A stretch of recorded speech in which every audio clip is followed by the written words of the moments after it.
নমস্কার, নির্মল আনন্দে সবাইকে সুস্বাগতম। গুরুদেব প্রভু শ্রীকৃষ্ণ ও রাধা মায়ের আশীর্বাদকে সারথি করে শ্রীমদ্ ভগবত গীতার প্রণাম মন্ত্র দিয়ে শুরু করছি আজকের গীতা পাঠ। শ্রীকৃষ্ণ হৃদয়ম গীতা সংসার মরণাশিনীম জ্ঞানম ভুক্তিম মুক্তিদাত্রীম গীতা দেবীম নমস্তুতে। ওম নমো ভগবতে বাসুদেবায়। ওম নমো ভগবতে বাসুদেবায়। ওম নমো ভগবতে বাসুদেবায়। রাধে রাধে রাধে রাধে রাধে রাধে রাধে রাধে রাধে রাধে। শ্রীমদ্ ভগবত গীতা তৃতীয় অধ্যায় শ্লোক নম্বর 9। ইয়াজ্ঞার্থাৎ কর্মণো ন্যত্র লোকয়ং কর্ম বন্ধনঃ তদর্থং কর্ম কৌন্তেয় মুক্ত সঙ্গঃ সমাচর। আচ্ছা, এখানে প্রথম লাইনের প্রথম পাঠটুকু হচ্ছে ইয়াজ্ঞার্থাৎ কর্মণো ন্যত্র। এটা আমি বাংলায় বললাম, এবার দেখি এটাকে কিভাবে সংস্কৃততে ভেঙে বলবো। সংস্কৃত উচ্চারণের কাছাকাছি পৌঁছানো যায় সেজন্য বাংলা হরফে প্লাস প্লাস দিয়ে সাজিয়ে একটু লিখে নেওয়া হয়েছে। কিছু কিছু জায়গায় লাল দেওয়া হয়েছে, যে যে জায়গাগুলো লাল দেওয়া হয়েছে সেই জায়গাগুলো চান্টিংয়ে চলনের সময় উচ্চারিত হবে না, ঠিক তার ওপরের ব্র্যাকেটে যে অক্ষরগুলো দেওয়া আছে সেগুলোই উচ্চারিত হবে। আচ্ছা, প্রথম অক্ষরটা প্রথম শব্দটা আসি। আচ্ছা, প্রথম লাইনের প্রথম পাঠটা হচ্ছে ইয়াজ্ঞার্থাৎ কর্মণো ন্যত্র, এইটুকুনি। এটাকে এবার কিভাবে সংস্কৃততে উচ্চারণ করব দেখি। আচ্ছা, অন্তস্থ জয় প্রথম অক্ষরটাতেই লাল দিয়েছি। পাশের ক্যালেন্ডারে 1 নম্বরে তালিকাভুক্ত করে দেওয়া আছে অন্তস্থ জয়ের উচ্চারণ সংস্কৃততে হস্যই প্লাস অন্তস্থ। এই উচ্চারণটা বোঝানোর জন্য অন্তস্থ জয় লাল দিয়েছি। বাংলার মতো অন্তস্থ জ বলে বলতে পারবো না, কি বলতে হবে? হস্যই প্লাস অন্তস্থ ইয়, এটাই উপরে ব্র্যাকেটে দেওয়া আছে। আচ্ছা আচ্ছা, গিয়াটার উচ্চারণ ওরা একটু গ আর ন ঘাসা হয়, তো ইয়াকনার এরম ভাবে বলতে হবে, ইয়াকনার। যেহেতু থয় রাফলা থয় রেপ আকার আছে, এই রেপটার জন্য পাশের ক্যালেন্ডারে 3 নম্বরে তালিকাভুক্ত করে দেওয়া আছে। এটা বয়শূন্য রায় হসন্ত হিসেবে প্রতিস্থাপিত হয়ে যায় রেপটা, এবং আগের অক্ষর গিয়ার সাথে জুড়ে উচ্চারিত হয় গিয়ার বলে, আর থটা ফ্রি হয়ে যায়, সেই জন্য থয় আকার হিসেবে উচ্চারিত হবে। তারপরে অক্ষর আছে খণ্ডত্ব, এখানে 7 নম্বরে তালিকাভুক্ত করে দেওয়া আছে। খণ্ডত্বটা তয় হসন্ত দিয়ে প্রতিস্থাপিত হয়ে যায়। তয় হসন্ত মানে অর্ধতা, সেটা তখন আগের অক্ষর থয় আকারের সাথে জুড়ে উচ্চারিত হবে। তাহলে আমি এই শব্দটার সংস্কৃত উচ্চারণ কিরম পেলাম? ইয়াকনার, এই গয় নয়টা গিয়াটাকে একটু গ আর ন ঘাসা করে উচ্চারণ করবো। গটাকে আগে বলে নেবো অন্তস্থ জয়ের সাথে, আর নয়কাটা বয়শূন্য রয় হসন্তের সাথে জুড়ে উচ্চারিত হবে। ইয়াকনার থাত। হ্যাঁ, এটা হলো আমার প্রথম শব্দের উচ্চারণ, সংস্কৃত উচ্চারণ। পরের শব্দটায় আসি, কর্মণো ন্যত্র। এখানে একটা হয়ের মতো দেখতে অক্ষর আছে, এটা কিন্তু হ নয়, এটা অবগ্রহ। প্রথম দিকে আসি কর্ম। আচ্ছা, কর্মতে ময় রেপ আছে, 3 নম্বরে তালিকাভুক্ত করে দেওয়া আছে বয়শূন্য রয় হসন্ত হিসেবে। এই রেপটা প্রতিস্থাপিত হয়ে যাবে এবং আগের অক্ষর কয়ের সাথে জুড়ে উচ্চারিত হবে কর বলে। মটা ফ্রি হয়ে গেল, মটা পূর্ণরূপে উচ্চারিত হবে ম বলে। কর্ম মধ্যাহ্ন নয়কাটা যেমন আছে তেমন।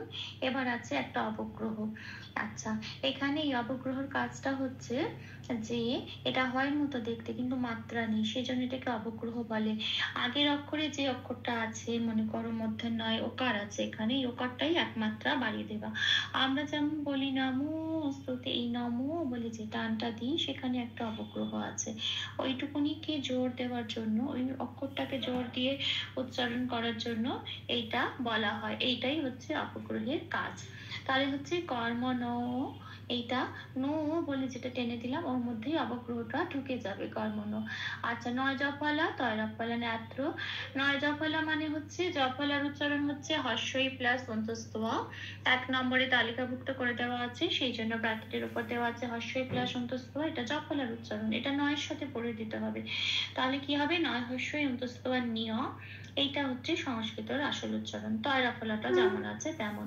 তাহলে আমি শব্দটা সংস্কৃত উচ্চারণ কি পেলাম? নিলাম কার্মানো নিয়াত্র, এটা আসি পরের পার্টে। লোকায়াম কর্ম বান্ধানা, কেন একটা বিসর্গ আছে, এটা আমি বাংলায় বললাম, এবার দেখে এটাকে কিভাবে সংস্কৃততে উচ্চারণ করব। আচ্ছা, লোকো, লোকোটা যেমন আছে তেমন প্লাস দিয়ে সাজিয়ে নিলাম চান্টিং এ চলনের সুবিধার জন্য। এখানেও একটা হয় মতো দেখতে অক্ষর আছে, এটা অবগ্রহ, এর কাজ আগের অক্ষর কয়কার আছে, অক্ষরটাকে একমাত্রা বাড়িয়ে দেওয়া, এটাকে একটু জোর দিয়ে বলো কো বলে একমাত্রা টেনে দেবো, এখানে অবগ্রহটা উচ্চারণ হয়ে যাবে। তাহলে লোকো এটা হলো। আর চতুস্তটা যেমন আছে তেমন, শব্দের শেষে অনুস্বর আছে। এখানে অনুস্বরের উচ্চারণটা 6 নম্বরে তালিকাভুক্ত করে দেওয়া আছে, ময় হসন্ত দিয়ে এটা প্রতিস্থাপিত হয়ে যায় সংস্কৃততে। তাহলে ওম বলতে হবে, তাহলে আমি শব্দটার উচ্চারণ কি পেলাম, লোক অম, এটা হলো আমার সংস্কৃত উচ্চারণ। তারপরের অক্ষর আছে কর্ম বন্ধনা, বিসর্গ আছে। কর্মে ময় রেপ আছে, 3 নম্বরে তালিকাভুক্ত করে দেওয়া আছে, বয় শূন্য রয় হসন্ত দিয়ে রেপটা প্রতিস্থাপিত হয়ে কয়ের সাথে জুড়ে উচ্চারিত হবে কর, আর মটা পূর্ণরূপে উচ্চারিত হবে ম বলেই। আচ্ছা, বন্ধনে বয়ের পেটটা কাটা আছে, যেখানে বয়ের পেট কাটা থাকবে সেখানে বটা ও প্লাস অ বলে উচ্চারিত হবে না, ব বলে উচ্চারিত হবে না, বটা একদম বাংলা বয়ের মতোই উচ্চারিত হবে, সেজন্য বটাকে কিছু করলাম না, ব বলে উচ্চারিত হচ্ছে। নয় ধয় আছে, তারপরের অক্ষর এটা একটা যুক্ত অক্ষর, একটু ভেঙে এটাকে বলতে হবে।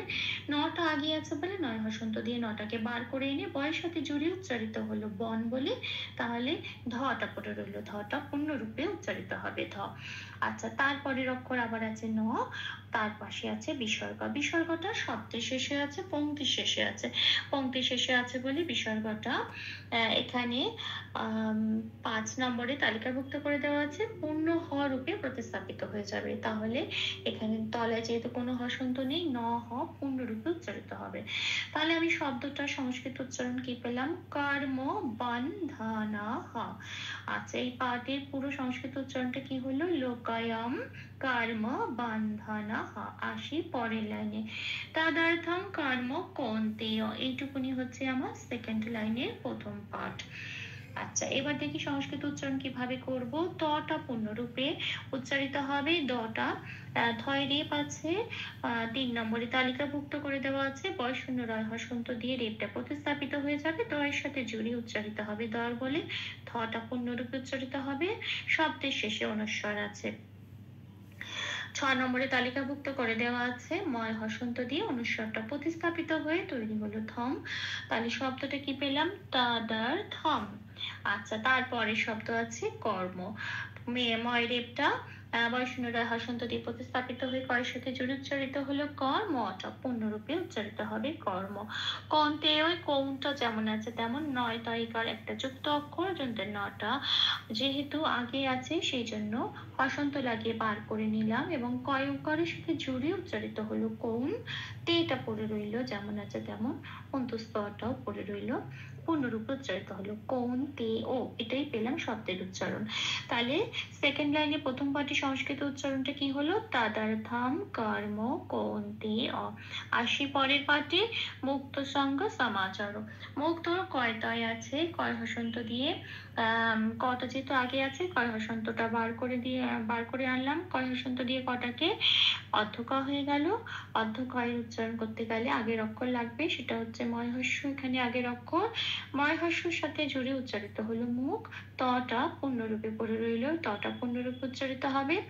সঙ্গে তাই একটুখানি ভেঙে নিলাম, উয় হসন্ত দিয়ে উয়াটাকে বার করে এনে দন্তেশ্বরের সাথে জুড়ে উচ্চারিত হলো সাং, আর গটা পড়ে রইল।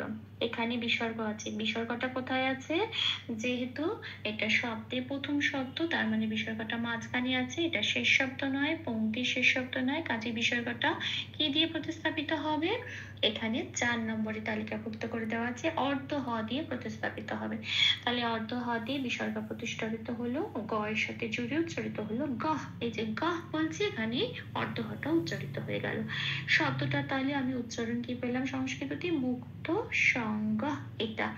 আসি পরের শব্দে সমাচার, যেমন আছে তেমন, শুধু মনে রাখতে হবে দন্তেশ্বরের উচ্চারণটা সংস্কৃততে সারেগামা পায়ের যে সাটা উচ্চারণ করি ঠিক সেরকম, সা সামা চরতে কোনো হসন্ত নেই, কাজে প্রত্যেকটা চর পূর্ণরূপে ধরে ধরে উচ্চারণ করতে হবে। চর। শেষ পাঠে সংস্কৃত উচ্চারণটা কি পেলাম? মুক্ত সঙ্গ সমাচর। ভুল ত্রুটি ক্ষমা করে দেবেন। অনুশীলনের সুবিধার জন্য 3 বার করে চান্ট করে দেবার চেষ্টা করলাম। यज्ञार्थात् कर्मणो न्यत्र लोकायं कर्म बन्धनः तदर्थं कर्म कौन्तेय मुक्तसङ्गः समाचर। यज्ञार्थात् कर्मणो न्यत्र लोकायं कर्म बन्धनः तदर्थं कर्म कौन्तेय मुक्तसङ्गः समाचर। यज्ञार्थात् कर्मणोऽन्यत्र लोकायं कर्म बन्धनः तदर्थं कर्म कौन्तेय मुक्तसङ्गः समाचर। राधे राधे राधे राधे राधे राधे राधे राधे राधे राधे। तप्त कांचन गौरांगीं राधे वृन्दावनेश्वरी विश्वभानुसुते देवी तां प्रणमामि हरि प्रिये। প্রভু ও শ্রী রাধা মায়ের কৃপা দৃষ্টি আমাদের সবার উপর বর্ষিত হোক। ধন্যবাদ। আপনাদের উৎসাহই আমার অনুপ্রেরণা। আমার সকল ভুল ত্রুটির ক্ষমা প্রার্থনা প্রভুর চরণে অর্পণ করলাম। ওম কৃষ্ণায় বাসুদেবায় হরয়ে পরমাত্মনে প্রণতক্লেশনাশায় গোবিন্দায় নমো নমঃ। ওম শ্রীকৃষ্ণার্পণমস্তু। জয় শ্রীকৃষ্ণ।